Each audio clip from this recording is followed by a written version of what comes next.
Hermano, muy buenas noches. Tengo aquí 5 de la tarde con 59 minutos. Y bueno, un saludo a todos ustedes.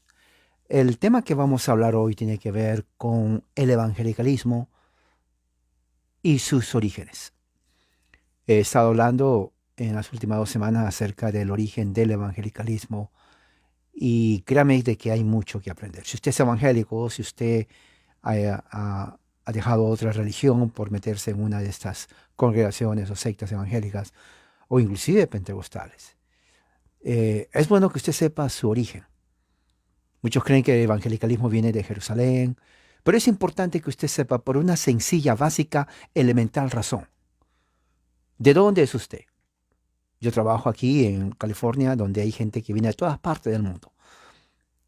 Y entre hispanos, uno generalmente por el acento sabe si es mexicano, centroamericano, sudamericano.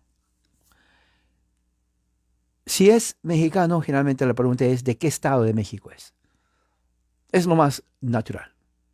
Entonces uno se identifica, identificación. Dice, bueno, yo vengo de, digamos, Guanajuato, nací en el año 1975, mis padres fueron fulano y sultano, y cosas así. O sea, uno se identifica, la raíz de uno, ¿no? En Centroamérica, ¿de qué país, de qué parte de Centroamérica eres? Bueno, salvadoreño. O soy hondureño. ¿Qué parte de Sudamérica es? ¿No? Chileno, peruano, colombiano. Entonces es muy importante la identificación. Nunca he encontrado a nadie que me diga, bueno, no me importa de dónde yo nací. No me importa no solamente de dónde nací, no me importa cuándo nací. Y tampoco me importa mis padres. Simplemente existo. O sea, esa persona, si está en la calle, créame, nunca va a poder trabajar y posiblemente le pongan en un centro hospitalario mental. Porque es imposible que alguien diga, no me importa mi origen, no me importa de dónde nací. En la religión es importante saber eso. Cuando uno sale de una religión porque según dice que no le gusta o por cualquier razón y se mete a una secta, una de las primeras razones, una de las primeras preguntas que uno tiene que hacerse es, ¿de dónde nace esta secta? Eso es lo primordial. Dejemos de lado un poco la doctrina, es que me gusta, es que ahí dan café con leche, por eso me cambié. No, la cosa está de dónde sale, dónde nació, qué año nació. Segundo, ¿dónde nació? Y tercero, ¿quiénes lo inventaron? Tres preguntas principales que usted tiene que hacerse. ¿Dónde nació esta secta? Si yo soy testigo de Jehová, antes de meterme a testigo, por favor, Señor, quiero hacer Google.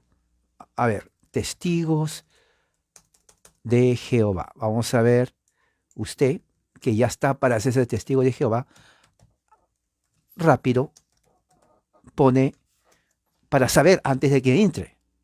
¿Ok? Esto es antes de que entre. Y dice aquí tengo. eh,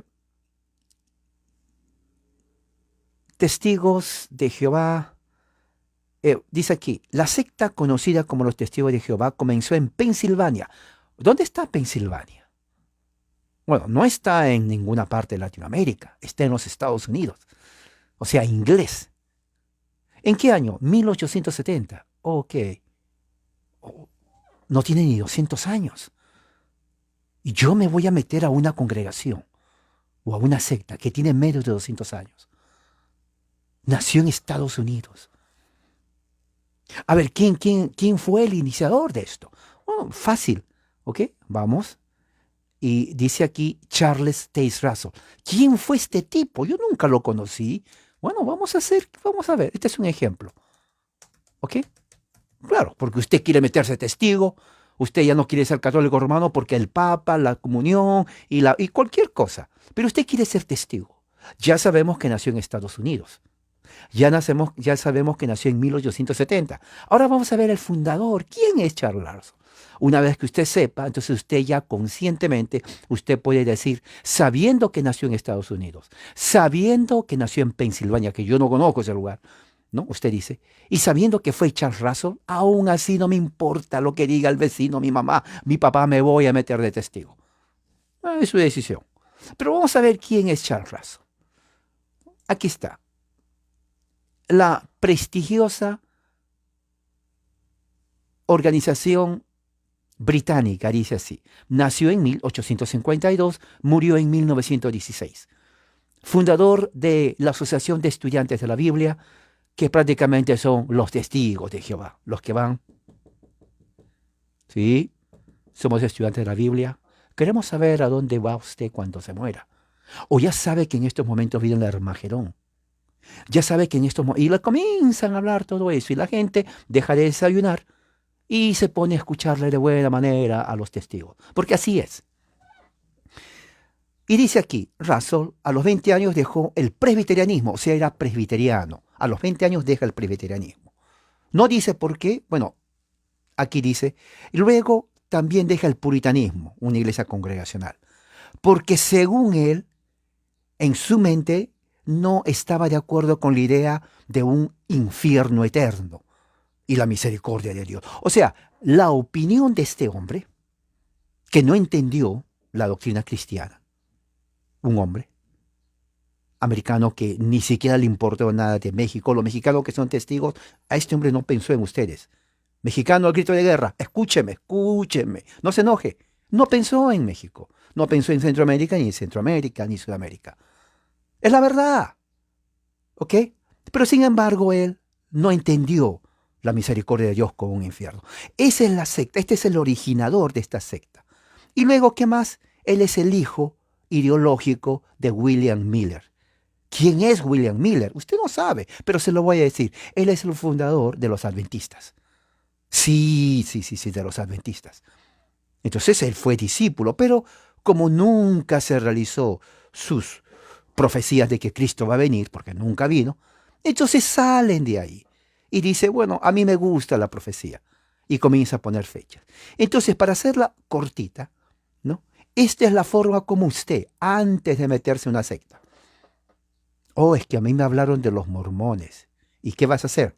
Siento yo algo como que me gusta, cómo se visten, son bien tranquilos, se bañan.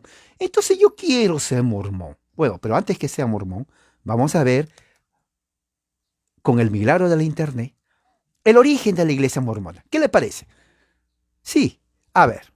¿Cuándo se originó? Se originó en 1830. Oh, bien cerca los testigos. ¿Y dónde se originó? En los Estados Unidos. Oh, qué casualidad que también en los Estados Unidos se origina, ¿no? Los mormones, ¿no? ¿Y quién es el que lo inventa? José Smith. Entonces, lo que le estoy diciendo es que cuando alguien va a su casa, Manuel, sí, Manuel, tengo que decirte algo, sí. Mira que la religión popular, que esto aquí, y que esto allá, y que esto por aquí, y más por acá. Sí, entonces aquí está la verdad. ¿Cuál es la verdad? Aquí está. Antes de que nosotros tenemos aquí, somos estudiantes de la Biblia, también tenemos otra revelación. Entonces, aquí está la verdad. ¿Y cómo se llaman ustedes, que la secta o de Dios que les está hablando? Somos la iglesia de los santos de los últimos días. Oiga, pero yo nunca escuché eso. Bueno, la gente nos llama mormones. Ok. Mire, como ya tenemos la internet, hagamos un pequeño arreglo aquí. Voy a chequear el origen de todo lo que usted me dice. Si nació en un país donde yo no soy mi cultura, y nació hace poco, entonces yo voy a decidir sí o no. Antes no había internet y los abuelos de antes se metían a cualquier religión, pensando que era de Dios. Pero ahora que tenemos el milagro del internet, dígame el nombre de su iglesia, yo lo chequeo. Si viene de los apóstoles, bueno, tal vez. Pero si fue fundada por fulano de tal en los Estados Unidos, ya sea adventista, ya sea pentecostal, ya sea mormón, ya sea testigo, ya sea etcétera, etcétera, etcétera, etcétera, etcétera, etcétera, etcétera, etcétera. Entonces, por favor, no pierda el tiempo conmigo. No pierda el tiempo conmigo. Yo me quedo aquí donde estoy. Porque, ¿cómo voy a entrar a una secta creada por un hombre hace menos de 200 años. Y yo, que no pertenezco a esa parte de la colonia del siglo XIX en Estados Unidos, que tampoco entiendo inglés, porque los libros están en inglés, y aunque entre a una academia me va a llevar como 3 años y aprender inglés, porque yo soy duro de cabeza, no entiendo esto. Entonces yo no puedo entrar a una religión foránea, extranjera, por más que se bañen todos los días o por más que se vean bien. Entonces, usted tiene que tener personalidad y convicción. Usted no puede entrar solamente porque le hablan bien. Oiga, usted tiene que hacer una decisión inteligente. ¿O no? ¿O no? Es la verdad. Por ejemplo, si a usted le dicen, quiero que compres un carro, o sí, tiene 4 llantas, tiene vidrio, 4 puertas y tiene un timón. ¿Qué te parece el carro? Bonito. Bueno, aunque un carro obviamente tiene que tener 4 llantas y el timón y 4 puertas, bueno, eso no es suficiente. Tenemos que ver si el carro primeramente tiene motor y si tiene motor, si está en buenas condiciones, porque no vamos a comprar un carro que en el momento de prender se cae todo. Eso es lógico, eso es elemental, sentido común. No hay que ir a la universidad para saber eso. Bueno, igual en la religión. Cuando usted escucha por ahí a alguien, lo primerito que tiene que hacer, lo primero, no, de verdad, lo primero es de dónde vienen ellos. ¿Quién lo fundó? Sí, ¿quién lo fundó? Obviamente. ¿Quién fundó esa secta? ¿Quién es el fundador? Bueno, ¿por qué digo todo esto? Porque este es el contexto de lo que estamos hablando acerca de el origen del evangelicalismo. Evangelicalismo no es iglesia, es un movimiento, es el producto de 3 corrientes. La corriente presbiteriana que llega a Estados Unidos, todo es Estados Unidos de América. Oiga, qué bonito, ¿eh? Todas las religiones son de Estados Unidos de América, las sectas. Todo. Yankee, United States of America. Tiene que aprender inglés para leer todos los documentos originales. Los presbiterianos vienen a Estados Unidos, los puritanos vienen a Estados Unidos, y luego de ahí vienen los metodistas y los bautistas.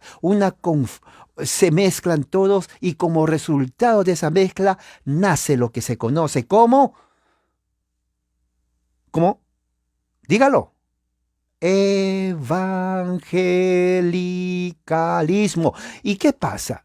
Y 200 años después sale el hijo del evangelicalismo. ¿Cómo? Hijo. Sí, el hijo. Yo no conozco ningún hijo. Claro que le conoce al hijo del evangelicalismo. Se llama pentecostalismo. Y también nace en los Estados Unidos de América. La religión evangélica que usted, amigo, se ha entrado, no nace en México, ni en Chihuahua, ni en Guadalajara, ni en Veracruz. Nace en los Estados Unidos. Tampoco nace en Guatemala, El Salvador, Nicaragua, Honduras, Costa Rica, Puerto Rico, Cuba, Venezuela, Ecuador, Perú, Chile. Nace en los Estados Unidos. Entonces, una religión foránea, nosotros entramos porque la religión antigua, católica romana del siglo XVI, el cura, la hostia, la misa, las estatuas, pura idolatría, no sirve absolutamente para nada. Yo mejor me meto a otra religión que viene de Estados Unidos. Es nueva nomás, 200 años, unos tienen menos. No entiendo inglés, pero se ven buenas personas. Me meto ahí. Al fin y al cabo, el fundador no tiene nada que ver. Nunca me interesó saber quién lo fundó. Solamente entro ahí. Oiga, esa es la peor. Si se imagina que usted compre una casa y le digan, oiga, acá hay una casa que lo quiero vender. Tiene puerta, ventanas y un techo. ¿Qué le parece? Perfecto, compro esa casa. Nadie iría, créame, nadie compraría una casa solamente con el hecho de que tiene puerta, ventanas y techo. Nada que yo conozca, no conozco a nadie que solamente compre una casa por eso. Hay que ver la casa. Hay que ver el lugar de la casa primeramente. Hay que ver el lugar. ¿Dónde es ese lugar que yo quiero o no? Hay que ver el modelo de la casa. cuántas hectáreas tiene. ¿Quiere una casa grandota, mediana, pequeñita, chiquitita? Hay que ver cómo está distribuido la casa, el terreno, la puerta, dónde está la cocina, dónde van a estar los baños, dónde están las recámaras, de cuántas recámaras, el patio, si hay hijos, etcétera, etcétera y etcétera. Recién entonces uno puede decir, compro esta casa. Es igual en religión. En religión usted tiene que investigar. Para el bien de usted. Le estoy dando ayuda a usted. Yo hablo con muchas personas que se me acercan. Y bueno, prácticamente ya sé, porque son las mismas religiones. Ya sea pentecostales, ya sea mormones, testigos de Jehová. Y yo conozco lo mismo de siempre, lo mismo. Pero claro, en esta hora ya hay conocimiento. El milagro de la internet. Y cuando me quieren hablar, la primera pregunta que yo les digo, así, les digo, ¿sabe qué? No le voy a hacer perder su tiempo a usted, ni tampoco quiero perder mi tiempo. 3 cosas dígame solamente. El fundador de tu secta, el año de la fundación y el lugar de la fundación. Nada más quiero saber. No quiero saber ni escuchar nada más. 3 cosas. Nombre del fundador, año que fundó y dónde lo fundó. Nada más. Luego que yo tengo esos datos, entonces yo voy a investigar y si decido, lo cual yo ya sé la respuesta que es no, pero si decido, tal vez le busque y decirle, ¿sabe qué? Quiero cambiarme esta religión moderna, nueva, que nació en Estados Unidos, por alguien que ni siquiera sabía la Biblia. ¿Se dan cuenta?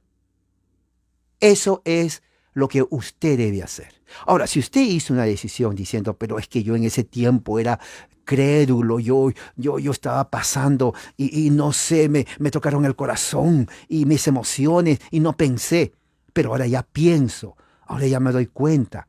Bueno, entonces, si ya se da cuenta, aleluya, haga lo más simple posible. Salga de ahí.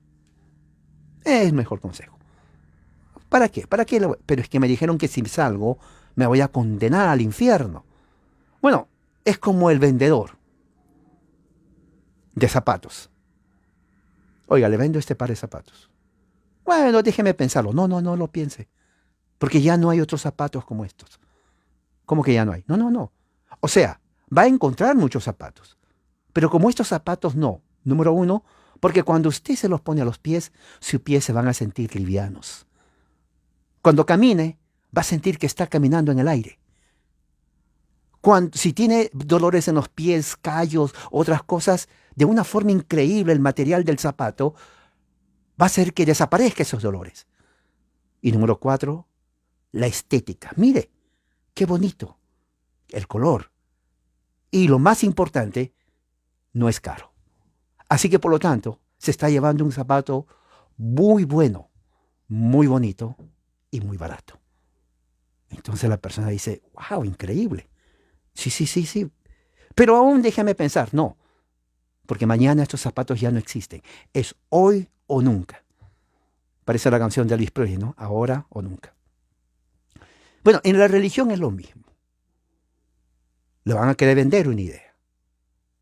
Pero que usted es una persona inteligente, una persona amante del saber, una persona que ama la cultura, que ama la historia, una persona que sabe dónde está situada, dónde está parada, sus convicciones. Créame, no le van a mover fácilmente. Porque usted ya sabe sus principios, sabe la historia, sabe que le quieren vender gato por conejo. Pero oiga, el gato y el conejo pueden tener el mismo tamaño, pero hay gran diferencia entre un gato y un conejo. Así que usted no va a permitir que le den gato por conejo. Porque usted ya sabe, porque usted conoce, porque usted es una persona informada, porque usted es una persona que investigó, que no se deja llevar por cuentos, por mitos, por leyendas, porque mi tío lo dijo, mi vecino me dijo, la comadre del mercado me contó. No, ni la comadre, ni el tío, ni el primo. Es lo que es la realidad de acuerdo a la observación. El evangelicalismo nace entonces en el siglo, se institucionaliza en 1940. Amigos evangélicos, su religión se institucionaliza. Hermano, yo no sé qué es institucionalizar. Hábleme en español. Ok, se lo voy a hablar en español. Quiere decir que se reconoce bajo una organización legal en los Estados Unidos como iglesias evangélicas. 1940. En Estados Unidos también.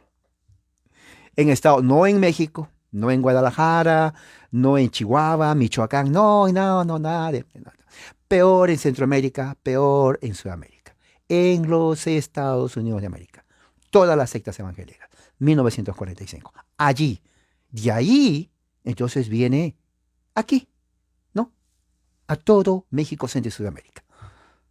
Y claro, la religión popular, católicos romanos, la mayoría dejan el catolicismo. Porque dicen que aquí está la verdad y se meten a las sectas. Se meten. Pero no pensaron el origen, el fundador y dónde se creó esa religión. Eso es lo menos que se piensa. Antes de eso, en el siglo XVIII, no sé si me escuchan bien, el audio lo tengo a alto volumen. ¿Se escucha bien? Antes de seguir.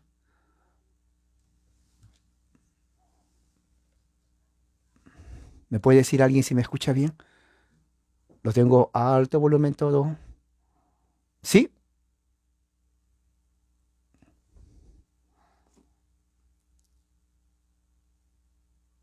Ok, sí, porque me mandan por ahí y eso me distrae cuando me dicen que no se escucha bien. Pero sí, sí se escucha bien. Perfecto, ok. Bien, sigamos entonces. Y esto me saca de onda, como se dice. Me saca de onda. A ver, ¿en qué estábamos? Siglo XVIII, 1700 en adelante. 1700 ya la generación de puritanos mueren. La primera generación de puritanos que viene en 1609, 1620, 1630 ya muere para 1690. 1700 en adelante empieza una nueva generación. Ya para ese entonces vienen otra generación de Escocia, de Inglaterra, de Alemania. Escuche bien esto. Escocia, Inglaterra y Alemania. Todos protestantes, presbiterianos, puritanos, reformados libres y bautistas a los Estados Unidos de América. Todavía colonia. Uno de aquellos que empieza y que pone la semilla de lo que es evangelicalismo se llama una familia escocesa irlandesa de presbiterianos de hueso colorado, pactantes, confesionales. Se llama la familia Tennent. T-E-N-N-E-N-T.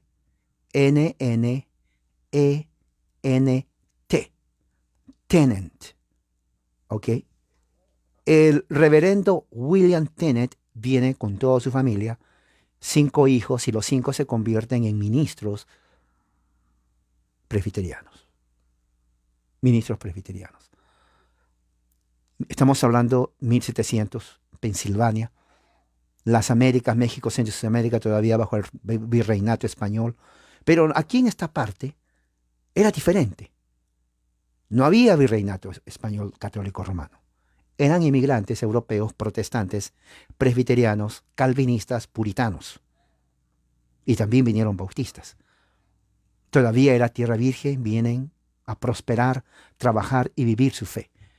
100% protestantes. 100% protestantes y que realmente querían vivir su fe. William Tennent, que viene de Escocia, los escoceses presbiterianos en ese entonces, que habían sido perseguidos grandemente, era costumbre para ellos, para los presbiterianos en Escocia y en Irlanda, predicar al aire libre, en los bosques. Se reunían, se llamaba conventicos, y en ese momento ellos predicaban. Por persecución, no tenían un lugar, y se reunían como 50,000, 70,000 personas. Fíjese, al aire libre. Imagínese usted se va al campo a festejar, no sé, a comer, el aire libre, los árboles, los pajaritos, el caballo y todo lo que ve el verdor. Pero imagínese 70.000 personas escuchando el Evangelio. Así eran los escoceses presbiterianos. Bueno, cuando vienen aquí, en esta parte, ah, ellos encontraron que la segunda y tercera generación de los puritanos, los hijos, tenían poco interés en la religión. Y esta es una de las razones por la cual surge esto del avivamiento. Entonces, William Tennent viene con sus hijos, ¿no? Y una de las cosas es que en la década de los 30, 1728, 1730, no había ministros ordenados para predicar el Evangelio. América era rural y los teólogos tenían que viajar a Europa para estudiar en las universidades de Europa y luego de Europa regresar aquí a las Américas y ser ministros. Entonces, si se dan cuenta, era el tiempo largo, llevaba mucho tiempo, muchos no podían viajar, entonces por lo tanto no estaban licenciados a predicar. Entonces, ¿qué es lo que sucede? William Tennent dice, bueno, no hay necesidad de que vayan a Europa. Voy a crear una escuela de predicadores. El problema está en que su denominación, la denominación presbiteriana que él pertenecía, no estuve de acuerdo con eso. No estuve de acuerdo porque va en contra de la política de cómo se debe ser un ministro. Y debería ser ordenado en ese entonces en instituciones allá en Escocia. Pero William Tennent dijo, no, no tiene que ser así.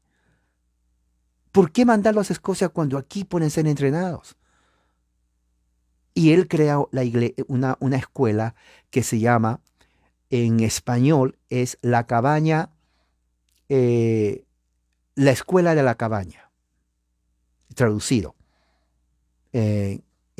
O inglés es The Log College. Log, L-O-G, es cabaña. College es como escuela superior. ¿Por qué cabaña de la escuela? O escuela, o cabaña de... A ver, déjeme ver. Una escuela de cabaña, hecho de cabaña, algo así. La traducción en mi mente.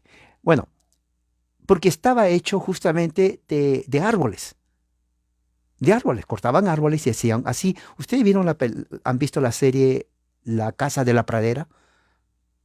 O la familia Ingalls. Bueno, era igualito, similar, igual. Cabañas de árboles hacían y era pequeño. Y ahí él enseñaba teología. El problema está en que los presbiterianos, los líderes, rechazaron y no estuvieron de acuerdo con él. Porque él rompió el protocolo de cómo ser un ministro, ¿no? Interesantemente, de una manera providencial, muchos que se burlaban de esa escuela porque estaba hecho de madera, se burlaban, de verdad, se burlaban, miraban y decían, mira, y por eso le llamaban la escuela de la cabaña, porque no daban importancia, menospreciaban a los que estudiaban ahí. Pero ¿qué es lo que sucedió? ¿Cómo es providencialmente? Ese lugar se convierte en lo que hoy es la Universidad Princeton, en New Jersey, en los Estados Unidos. Si ustedes ponen la Universidad de New Jersey, Princeton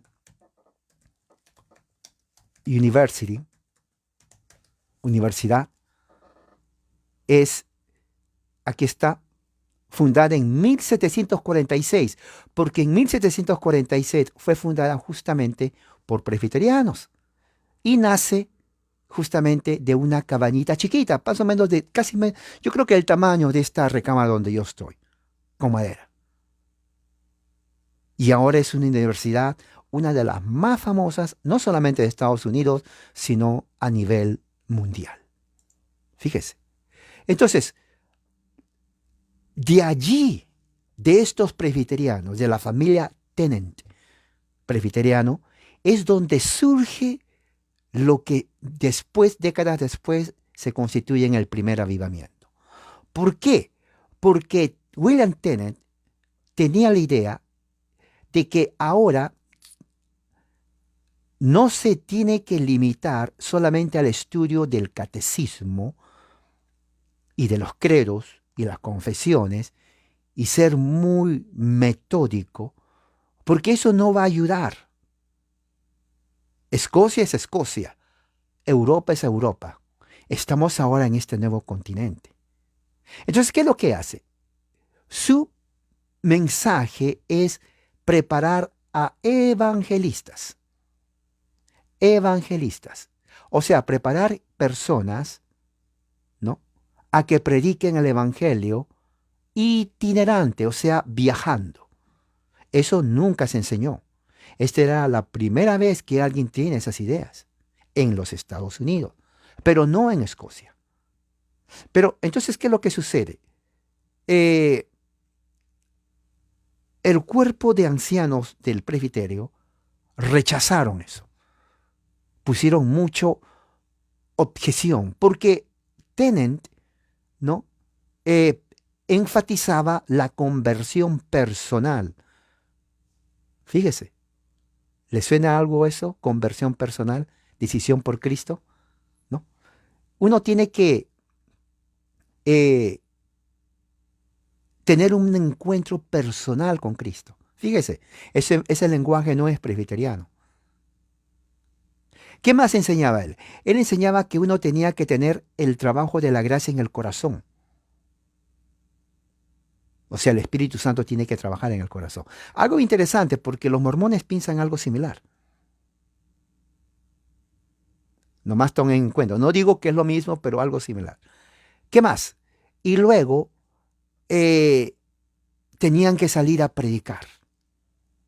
Y esto iba en contra, inclusive hasta ahora, del protocolo y la política presbiteriana. Entonces se dividió en dos grupos.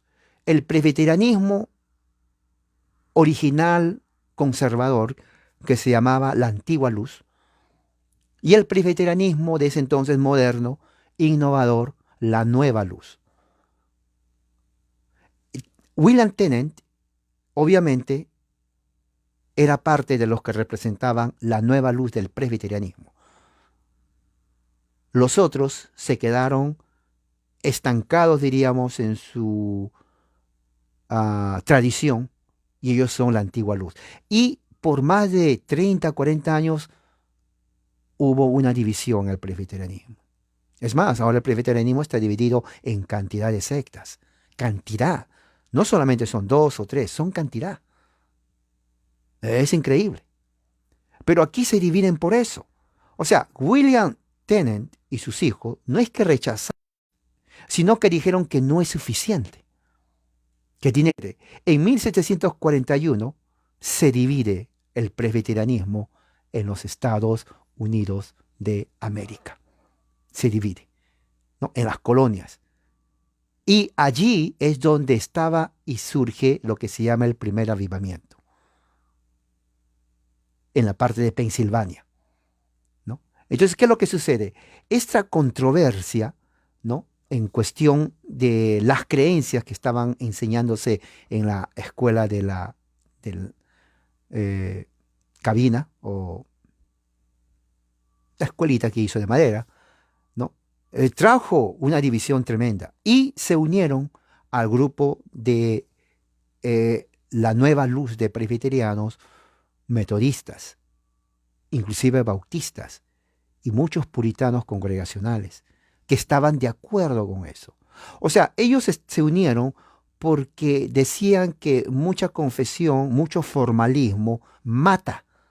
Y en realidad la nueva generación de puritanos vivían un cristianismo árido, insípido. ¿Saben lo que es insípido? ¿Se acuerdan que la otra vez puse definición de insípido? Insípido. Ok. Aquí dice, definición de insípido. Insípido significa algo banal, algo insulso, algo sin sabor, algo inconsistente, algo que no da sabor ni razón. O sea, algo muerto, algo muerto. Entonces ellos veían que el presbiterianismo antiguo estaba muerto. Entonces la nueva luz de presbiterianos comienzan ellos una cruzada, no cruzada de poder, pero una cruzada de ir a predicar a todas las colonias. Y lo hacían al aire libre. ¿Por qué lo hacían al aire libre? Dos razones. Uno, porque la gente no cabía en las congregaciones pequeñas. Y dos, porque era algo que ya lo hacían en Irlanda y en Escocia. Y hicieron lo mismo en las colonias. Entonces la gente se reunía y los predicadores comenzaron, que eran presbiterianos, comenzaron a tener una acción, un estilo, algo nunca visto en el presbiterianismo. Eran más efusivos, eran más emocionalistas, hacían un llamado directo a que la persona tenga una relación personal con Jesucristo, ¿no? Tenían que tener la convicción del pecado, arrepentirse, inclusive llorar y hacer una compromiso personal con Cristo. Eso no es predicación presbiteriana reformada. ¿Se dan cuenta que aquí empieza esto? O sea, estos presbiterianos no fueron los únicos. Muchas congregaciones presbiterianas se dividieron y muchos ministros presbiterianos entraron a la nueva luz del presbiterianismo, propiamente llamado presbiterianismo norteamericano estadounidense. El presbiterianismo antiguo, escocés, se comenzó no solamente a ser relegado, pero a, mire, encogerse, porque perdía miembros, no tenía el poder de apelar a la gente, y poco a poco, de haber sido la congregación de denominación durante el siglo XVII, el presbiterianismo comienza a decrecer en influencia, el escocés, y el presbiterianismo norteamericano comienza a crecer. Ahora entiende por qué usted ve muchos presbiterianos evangélicos. Justamente de aquí empieza, porque dejan de lado ya aquello. Y le voy a decir una cosa, ellos son los que dominan el campo religioso evangélico, el presbiterianismo. ¿Ok? Ya no se puede volver atrás. Igual que esto de la pandemia. La pandemia cambió todo, ya no se puede volver atrás. Y esto es verdad. La guerra cambió todo, ya no se puede volver atrás. Y esto es verdad. O sea, lo que pasa, ya no podemos volver atrás. Queda en el recuerdo. En religión es así. Ya menguó. Ya no tiene influencia ese presbiterianismo. Hay gente que cree, pero ya no tiene, es hasta cierto punto irrelevante, solamente en la mente de ellos. Pero el otro presbiterianismo, que se mezcla con bautistas, con metodistas y con otros grupos, ya es el que predomina en la cultura. Y recuerde, cada siglo va cambiando. Este es el siglo XVIII, 1700. ¿Ok? ¿Qué más pasa? Luego de eso vienen los puritanos y bautistas. El avivamiento que sucede en Pensilvania por los presbiterianos, rápido avanza a los presbiterianos y a los puritanos de Nueva Inglaterra, donde están ahí los bautistas independientes y los puritanos congregacionalistas. Entonces, ¿qué es lo que sucede? Para 1740 los puritanos y los bautistas comienzan a entrar también al gran avivamiento, 1740. Es allí entonces donde entran predicadores, personajes que avanzan más esta causa. Jonathan Edwards,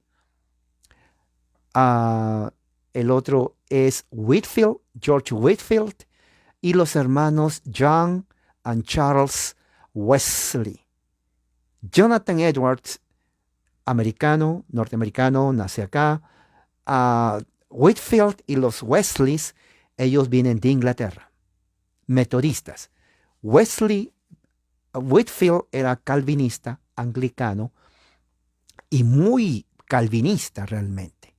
Los Wesley eran también anglicanos, pero ellos comenzaban a estudiar de una forma diferente. Ellos son los que fundan los metodistas. ¿Se dan cuenta cómo surgen estas denominaciones? Los hombres crean nombres, se dividen, se apartan, crean su grupo y ellos vienen aquí. Cuando vienen a Estados Unidos, Whitefield especialmente tenía mucho carisma, todos los colonistas le siguen. La iglesia episcopal metodista, no, la iglesia episcopal anglicana en las colonias los rechazan por el mismo mensaje, porque comienzan a hacer cosas que ellos no lo hacían. Entonces, ahí vemos la naturaleza de lo que más tarde se constituye en evangelicalismo. Uno, informalidad. Informalidad, no se sujetan a las tradiciones de sus congregaciones. Es abierto a todos. Al ser informales, ellos no les importa la letra, sino más bien el espíritu. De ahí viene, ¿no? Dentro del pentecostalismo que dice, la letra mata, dice, ¿no? Mucho estudio mata. Aunque parezca mentira, de ahí, de este tiempo viene. Porque ellos enfatizaban la experiencia personal. La experiencia. En sus reuniones, por ejemplo, había mucho lloro. Lloraban las personas. Y estamos hablando de unos 10,000, 15,000, 20,000 en el bosque. Sí, imagínense, cierren sus ojos, imagínense, 20,000, 30,000 personas vestidos como los de la pequeña casa en la pradera, ¿no? Con carros tirados por caballos, ahí todos llorando, ¿no? Inclusive muchos dicen que hasta hablaban en lenguas, balbuceaban, comenzaban a ladrar como perros, se ponían en cuatro patas y comenzaban a ladrar como perros. O sea, esas manifestaciones no son nuevas, ya había eso allí. Por eso que, ¿no? Por eso que muchos ministros anglicanos, luteranos, episcopales y presbiterianos rechazaron totalmente esas manifestaciones. No querían a los Whitefield, no querían a los Wesley. La iglesia metodista se divide, ¿no? También. O sea, esto causa una división increíble. Los nuevos convertidos, muchos de ellos se hacían misioneros sin haber estudiado. Fíjense, ¿se dan cuenta? Solamente por la conversión, por el entusiasmo, y comenzaban a ir a las colonias a predicar su mensaje nuevo. Claro, eran rechazados porque decían, ¿y estos quiénes son? Porque estaba la iglesia establecida, que era el anglicanismo, ¿no? Y venían estos grupos independientes de avivamientos, ¿no? Ellos no se llamaban evangélicos, simplemente cristianos o tal vez congregacionalistas. No había una palabra para ellos exclusivamente, simplemente cristianos, porque habían salido de su congregación. 1740, para la década de 1750, algunos miembros, los bautistas comienzan a separarse también. Fíjese, no solamente se separaron y se dividieron los presbiterianos, sino se separaron también los bautistas, bautistas del sur, bautistas del norte. Estaban los bautistas primitivos, aquellos que rechazaron a los bautistas del norte, a los bautistas del sur. Los bautistas primitivos se consideraban los verdaderamente herederos de los apóstoles. Pero también estaban los otros bautistas particulares, los cuales decían que los bautistas primitivos no eran bautistas, y los bautistas del sur tampoco eran bautistas, y los del norte tampoco eran bautistas. Pero habían otros bautistas que decían que los bautistas particulares no eran bautistas, y los primitivos tampoco eran bautistas, y se dan cuenta, cada grupo que salía decía, los otros no son, nosotros sí somos. Entre los metodistas igual. Decían, bueno, ustedes no son metodistas, nosotros sí somos. Pero de ahí se dividen también. Y dice, bueno, nosotros somos, pero ustedes ya no. O sea, metodistas, presbiterianos, puritanos y bautistas, los cuatro principales, se dividen como se divide una pizza. Y estamos hablando, ¿por qué? Porque este avivamiento no tenía, al no tener una confesión, al no tener una denominación, sino era abierto, un mercado abierto para todos. ¿Recuerdan el mercado abierto? Todos pueden entrar, venga. La puerta está abierta, no se cobra. Pero yo soy bautista, vente para acá. Yo soy metodista, tú también. Presbiterianos, vengan para acá, presbiterianos. Puritanos, también vengan para acá. ¿Quién más falta? Faltan por ahí algunos. Bueno, que vengan aquellos que no tienen nada. Eso es evangélico. ¿Qué año? 1750. México, Centro y Sudamérica, bajo la corona española, no sabía estas cosas. Pero en Estados Unidos ya estaba. Las colonias. Aparte que el aspecto político, la Gran Bretaña, impuestos, la gente se estaba muriendo por los impuestos que la corona británica. Entonces había un malestar, había como que no nos gusta o sea, no el país, pero la política, o sea, ser colonias de un imperio británico que nos está oprimiendo en los impuestos. Aquí tiene que haber algo. Entonces ya se estaba cultivando, hirviendo, la idea política de la independencia. Fíjese. Ahora, esto es interesante porque se mezcla aquí el anhelo de libertad política con justamente los avivamientos que estaban haciendo en las colonias americanas. Los avivamientos se habían separado de las iglesias establecidas, del anglicanismo, del presbiterianismo, las dos principales. Y formaron grupos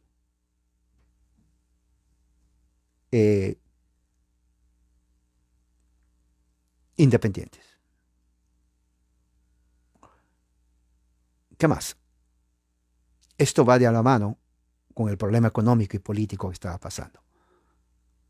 Empieza la guerra por las colonias y George Washington decide armar un ejército. Entonces, ¿qué es lo que sucede?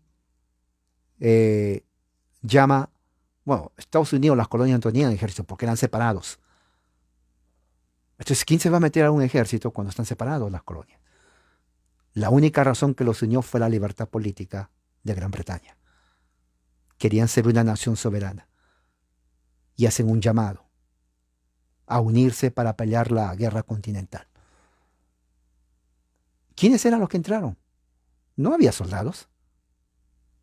No había ejército todavía. Entraron los colonos. ¿Y de qué religión eran los colonos cuando el 99% eran protestantes? La gran mayoría eran puritanos, presbiterianos a cantidad, bautistas y uno que otro católico, aunque parezca mentira. Ellos fueron los que formaron el ejército continental para pelear a Gran Bretaña, bajo el mando de George Washington. Y se dan cuenta cómo de una forma providencial la religión juega un papel importante. ¿Por qué juega un papel importante? Porque la religión les da libertad de conciencia. La religión cristiana les da ese sentido de no ser sometidos a un poder aparte de Dios. Y que el hombre es libre de vivir en paz y en justicia y en prosperidad.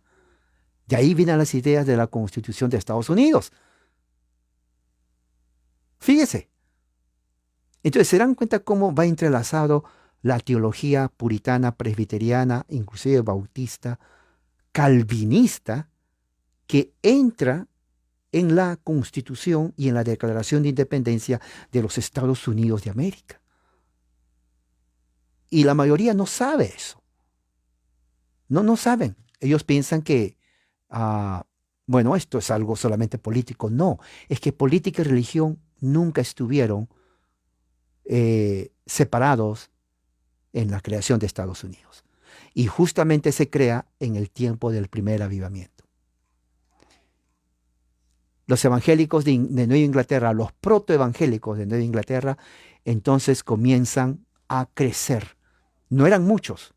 Para ese tiempo, al final del siglo XVIII, eran más o menos como un 10%, porque la gran mayoría todavía eran presbiterianos, pero ya el grupo de cristianos sueltos, diríamos así, independientes, sueltos, que no pertenecían ni a uno ni a otro, y comienzan a formarse sus grupitos que se expanden en el siglo XIX con Charles Finney, comienzan ya a crear. Ellos no creían en en confesiones, en sacramentos, en credos, en catecismos, para nada. Eran sueltos. Yo los llamo sueltos porque simplemente creen lo mismo y se unían. Y ellos comenzaban a expandir lo que más tarde se desarrolla como el evangelicalismo. Los que ayudaron mucho a eso fueron George Whitefield y Charles Finney, pero eso fue después. Charles Wesley y John Wesley, y también la teología desarrollada por Jonathan Edwards, de la teología de la nueva divinidad. Es un tema muy buenísimo. La nueva divinidad entonces comienza a ser predicada. La parte mala de la nueva divinidad es que eso da lugar al unitarianismo en religión. Unitarianismo es una secta, una herejía, pero que lleva al materialismo, al ateísmo, ¿no? Y al agnosticismo. Es increíble. Pero lo más grande es, inclusive en las universidades de Harvard y Yale, para ese tiempo, muchos puritanos, eso es algo increíble. Los puritanos y presbiterianos que siguen la línea de Jonathan Edwards se convierten en unitarios. Unitarianismo es una religión intelectual, escéptica, ¿okay? Es una religión que da lugar al humanismo, inclusive al materialismo y el ateísmo. Eso sigue hasta ahora en los Estados Unidos. ¿Okay? Muchos testigos de Jehová, cuando dejan de ser testigos de Jehová, se meten al unitarianismo. Sí. Entonces fue un desafío. Tuvo partes positivas, pero en teología fue totalmente un desastre hasta ahora. Recuerden, se dividieron congregaciones a cantidad, crean una nueva teología. Por eso que evangelicalismo es religión norteamericana. Va a México, ¿no? Va a Centroamérica y va a Sudamérica. Los que entran al evangelicalismo están entrando a la versión norteamericana del siglo XIX del evangelicalismo. Eso es una subcultura, yo lo llamo así, ¿no? Es una subcultura. ¿Hubo resistencia? Claro que sí. Resistencia de teólogos presbiterianos, de teólogos congregacionistas, teólogos anglicanos, hasta teólogos bautistas.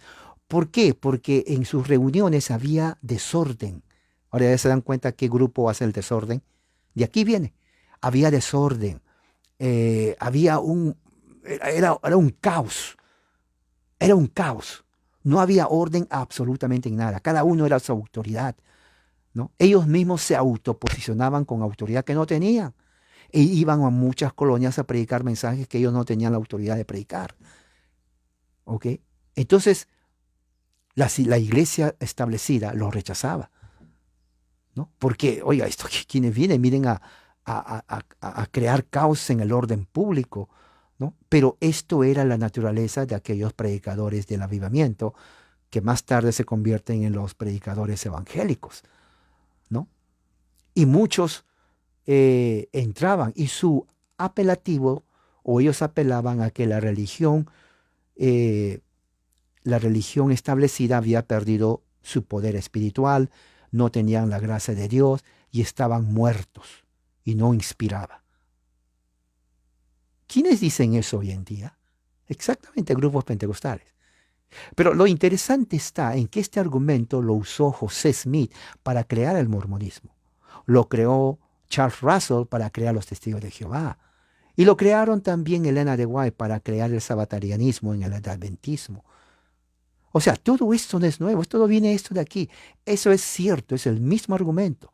Por eso que muchos, inclusive historiadores, dicen de que la razón por la cual estas sectas aparecen, evangélicos, pentecostales, mormones, testigos de Jehová, adventistas y otros más que aparecen, es porque las denominaciones históricas como anglicanismo o luteranismo o presbiterianismo o iglesias reformadas perdieron. Ellos pensaban que ya no hay necesidad de hacer más, la gente está con nosotros, lo tenemos seguro. No lo tenían seguro. Nunca lo tuvieron seguro. En religión no hay nada seguro en cuanto a eso. Entonces se fosilizó al punto en donde ahora los presbiterianismos o presbiterianos que abundan en Estados Unidos, que es la gran mayoría americanos, son ya, diríamos, diríamos, progresistas, ¿no? No niegan su historia, pero ese es del pasado, es como un museo, ¿no? Como los aztecas. Sí existieron los aztecas, pero nadie vive como azteca. Eso es en el museo, nada más. Algo así. Claro, mucho desorden entonces, exactamente, mucho desorden. Así que esto es lo que ocasionó este primer avivamiento de 1740 en adelante. Y los precursores, los pioneros fueron presbiterianos. Luego vienen los puritanos congregacionalistas, unidos con ellos con los bautistas. Para finales del siglo XVIII, para 1790, hay un fenómeno increíble. Puritanismo desaparece porque ya desaparece, no hay puritanismo, eso ya no existe. Ya murieron prácticamente para 1750, ya no había. Presbiterianos siguen, pero ya no es fuerza. Presbiterianismo es, ¿cómo le puedo decir? Es un cuadro en tu sala, ¿no? Digo, acá hay un cuadro aquí, ¿no? Ahí se mira, se lee y nada más. Nada más. Lo que crecieron fueron los bautistas y los metodistas. Alguien me preguntó hace unos días, ¿y qué de los bautistas? Bueno, aquí está la respuesta. Bautistas florecen de una manera exagerada. Metodistas también florecen de una manera exagerada. Increíble, ¿no? Entonces ahí se unen los metodistas, la iglesia metodista episcopal. Más adelante, para el siglo XX, 1900, se une a la iglesia metodista pentecostal, que es la que va a toda Latinoamérica. ¿Escuchó la iglesia metodista pentecostal? Claro, claro, se unen después. También se unen bautistas con metodistas. Ya las iglesias reformadas calvinistas, prácticamente en la extinción, es como el dinosaurio. Nos gustan los dinosaurios, pero ya no viven, ¿no? Nos gusta la reforma, todo eso, pero lamentablemente ya no viven. Ahora, no quiere decir que no hay reformados o presbiterianos, pero ya no es como era antes. Y cuando era antes, estoy hablando unos 300 años antes. ¿Ok? 300 años antes. ¿Ok? Entonces, la metodista crece. Envían misioneros como moscas. Los bautistas crecen, envían misioneros a todas partes del mundo. Hasta 1790, cuando aparece algo ahí, 1790 y 1800 en adelante. Algo que le da el sello, mata la reforma para siempre. Bueno, no digo decir para siempre, pero ya los pone en un rincón. Ahí están, ustedes están ahí, no hacen nada. Pero en el salón domina lo que se conoce como evangelicalismo. Ellos son los que dominan el campo teológico religioso en los Estados Unidos. Y eso lo vamos a ver en la próxima clase. Vamos a dar gracias a Dios, únase con nosotros. Padre, gracias por conocer esto de la historia. Es algo increíble cómo tú has estado guiando esta historia y cómo nos haces conocer de lo que está pasando. Danos entendimiento y sabiduría para ver todo esto en el nombre de Jesús. Amén. Hermanos, que la gracia de Dios sea con todos ustedes